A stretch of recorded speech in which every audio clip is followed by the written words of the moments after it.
Sanjit is an investment director at Intel Capital and is on the board of several companies. His story is one of hard work and dedication. It began when he earned his PhD in English from the University of Illinois in 3 short years following his undergraduate degree. He has also attended the Venture Capital Executive Program at Berkeley.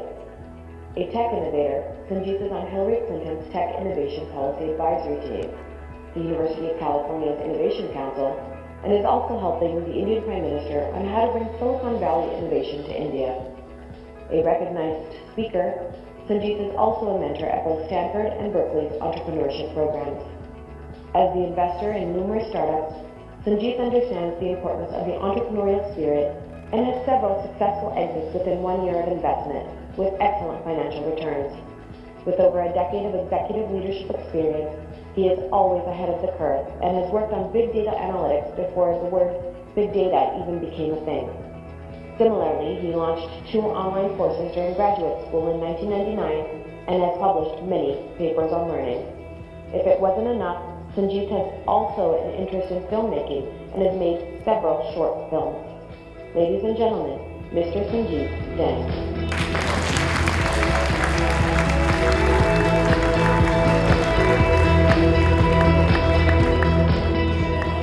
Thank you so much, Cam, for such a lovely introduction. First of all, I'm actually deeply honored.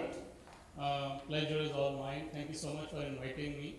I'm based in California, in Silicon Valley, and it is, first of all, very heartening to see SACC flourish from where it started and to where it is today. I think kudos to the founding team, kudos to all the organizers, and kudos to all of you. You guys should give yourself a big round of applause.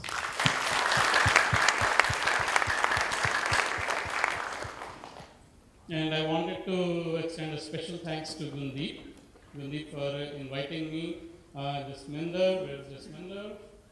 Right here. Cam, Gaurav, everybody, thank you for all the warm hospitality as well.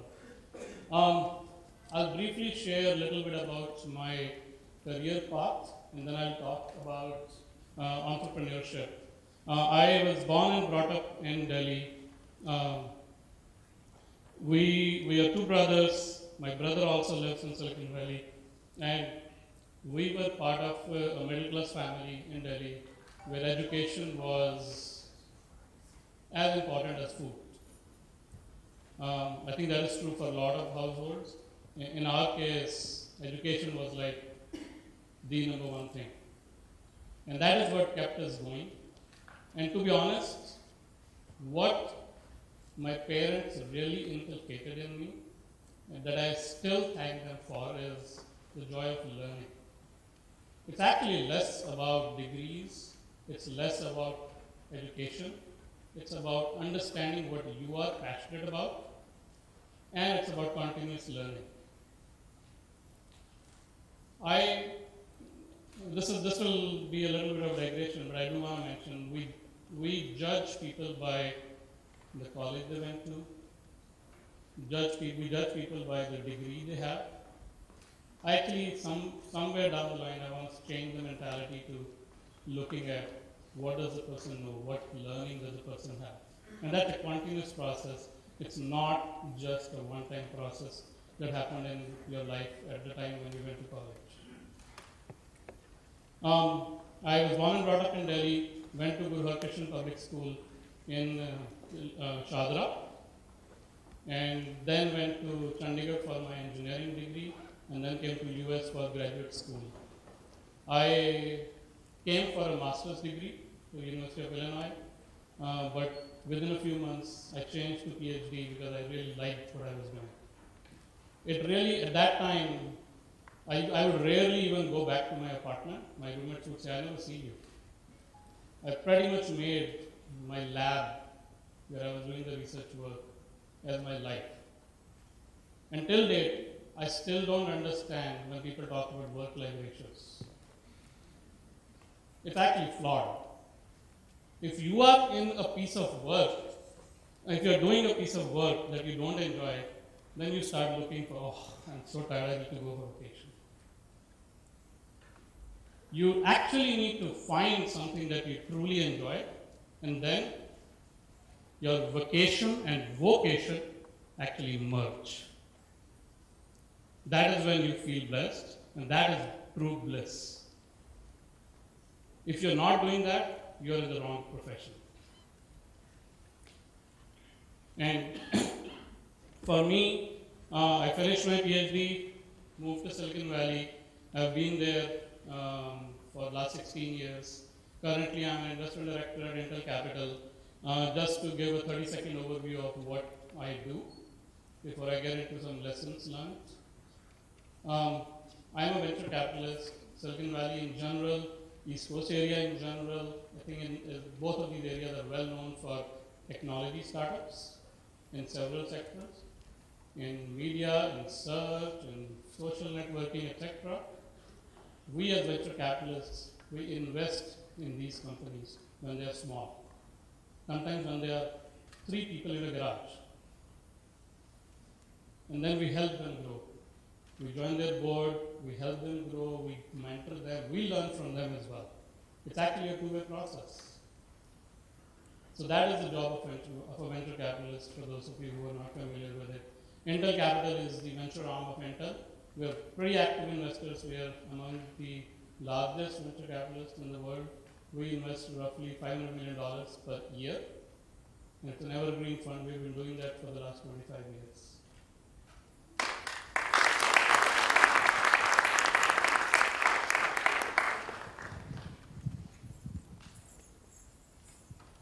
How many people want to start a business or start a company and take it to a big exit, sell it for $1 billion? Raise your hands.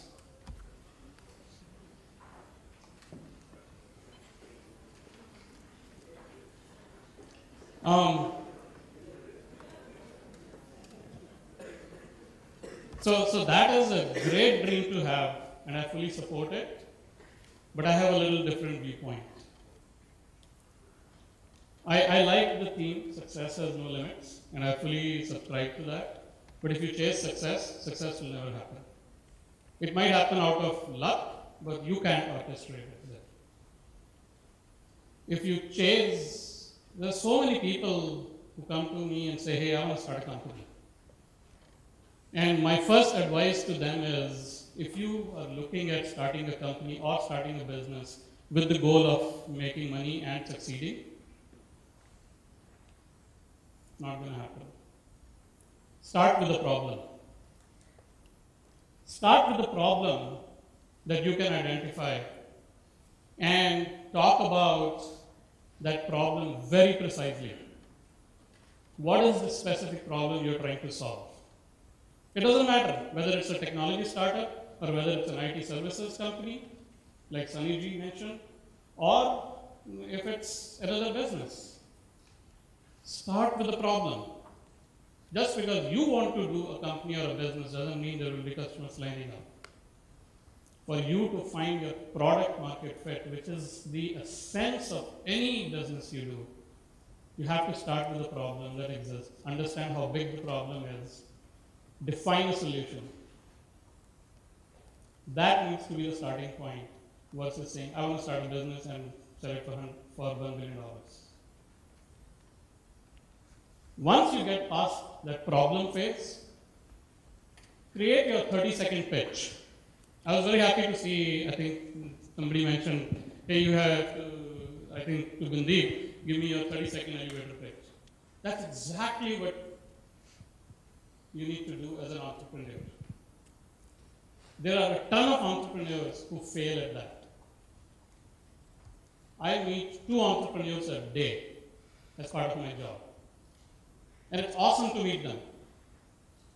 They have fantastic vision, they have fantastic stories to tell, but it takes them too long. You have to be able to define in 30 seconds what you're doing, why you are doing, why you. I may like the idea, but I won't invest in you if I'm not convinced you are the best person to solve that idea, solve that problem and take that idea forward. Why you? Do you have some domain expertise? Do you know about this area? Do you have connections in this? What did you have?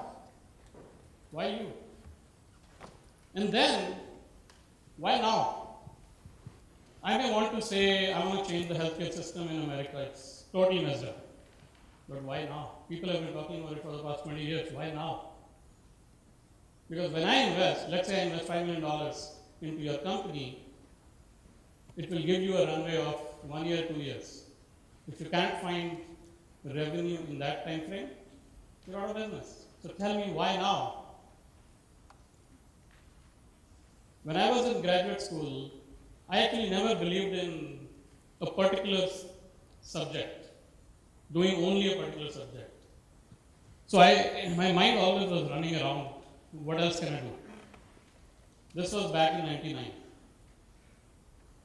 I tried to start what is today called Coursera. How many people are familiar with Coursera? Have you even heard about Coursera? Great. So for those who are not familiar with Coursera, Coursera is a company out of Silicon Valley that gives online courses from top universities for free. Stanford, etc., you name it. All those courses are free. And by the way, it goes back to my learning point. It's not about college education. Learning is available. You are the limiter. Go do it.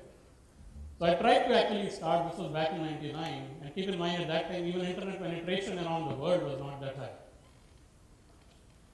My dad sitting in India used to send me emails from his company's common email address. And there were no iPhones, forget smartphone. I actually took a few courses. I was a teaching assistant for a few of those courses. So I said to my professor, why don't we start democratizing these courses? Let's put it online. There's probably a huge demand outside US for these courses. So we started doing that. And we realized it was way too early from a market penetration standpoint. So good product, good thinking, but did not answer the why now question. And I didn't even think of that question at that time. So I ended up publishing a few papers on online education, how to do it, how to structure courses, how to teach online, how to do what is called MOOCs, massive open online courses. Some of those papers have been used by some of these companies, but it was a good idea, but way ahead of the time. I can't stress this enough. Life is actually very simple. We are the ones who are complicating it too much. If you're starting a company, talk about the product. And make sure it is simple to use. How many people have used or are familiar with DocuSign? Great. So I'm an investor in DocuSign. And that's actually not the reason I mentioned, but the reason that company has grown so rapidly and to such a level is because it is a simple product. It has a lot of sophistication underneath that users never get to see and users should not see. But with a click of a button on an iPhone, you can sign your documents. Simple, one click. There's another company in Boston that I just invested in. And the first time I heard about it, I was like, wow, I never thought of this. When you try to buy a shirt online, it is hard to see what will fit you.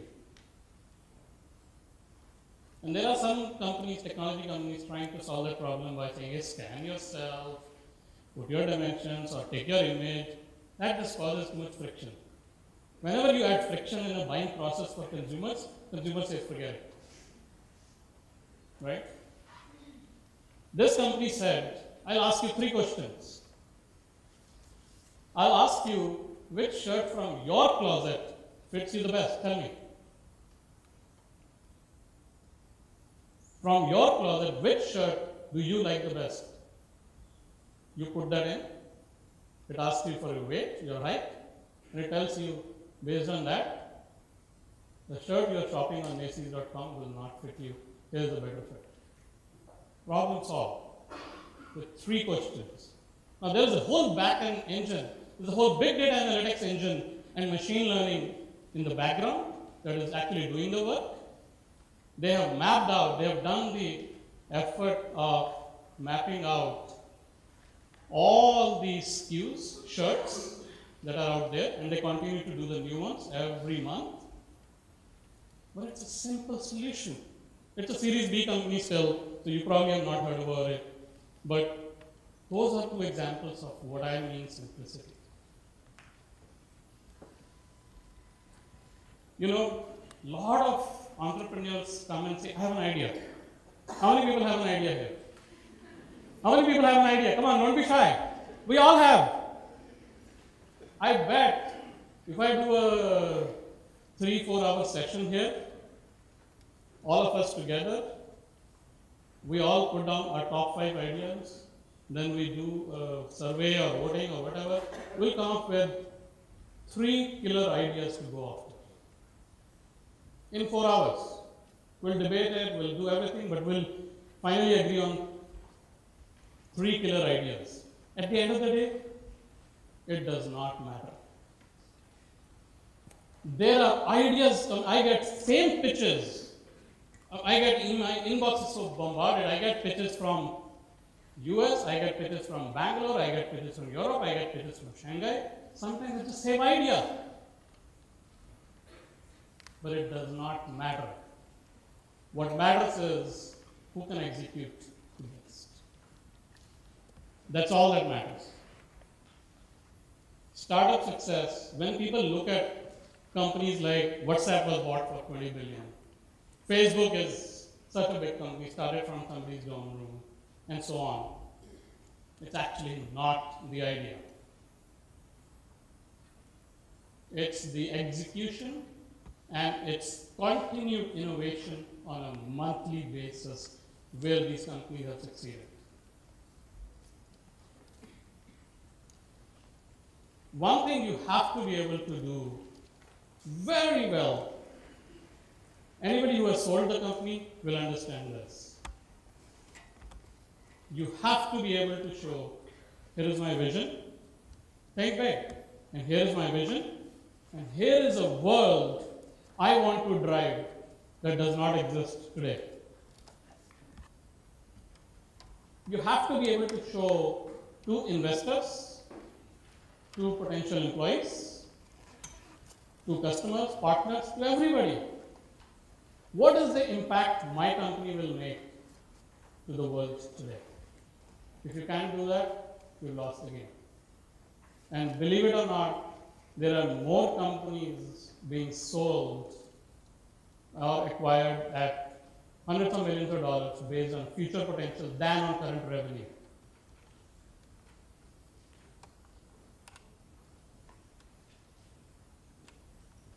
I talked about execution.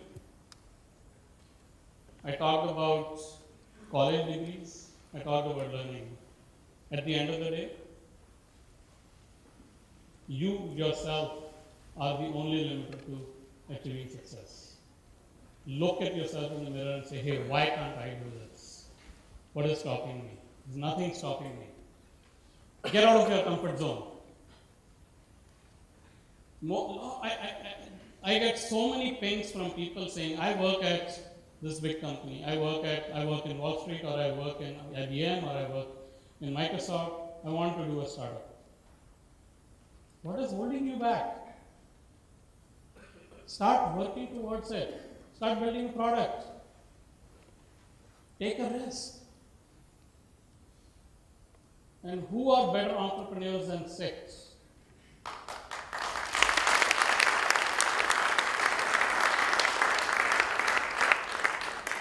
Entrepreneurship is in the blood of 6. 6 are born entrepreneurs.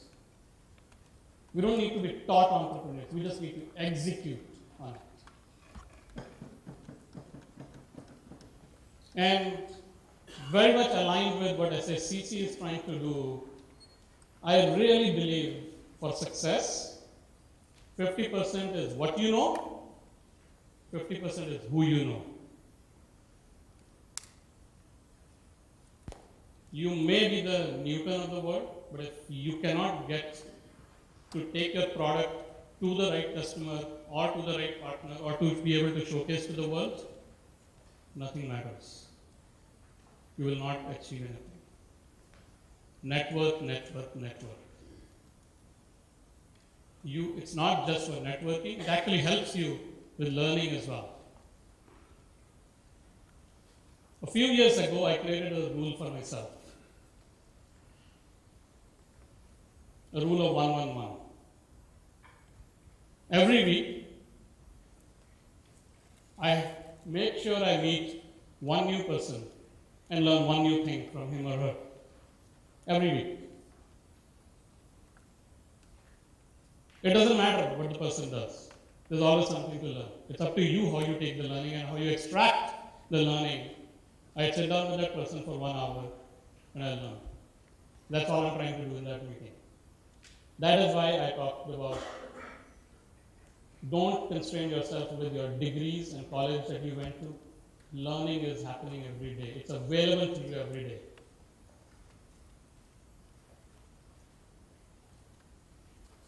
History, do not look back. Look forward. Look ahead. Look at what you can do.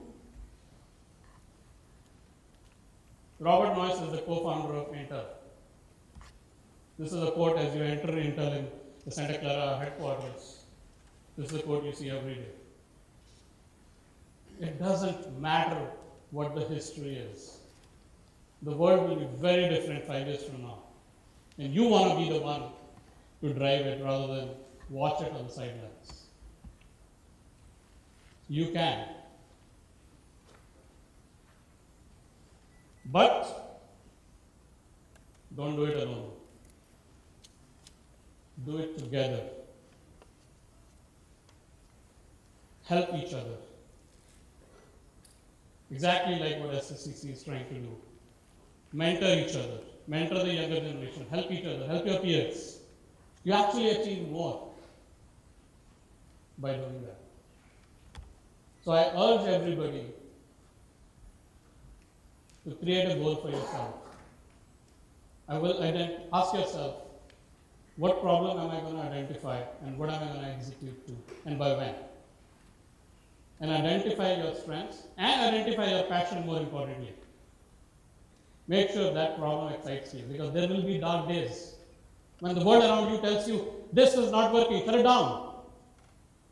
Those are the dark days. And the only thing that rescues you on those dark days is your passion, your self-motivation. That's it. So with that note, I wanted to thank everyone. Thank you so much for listening. So, Mr. Bhatia.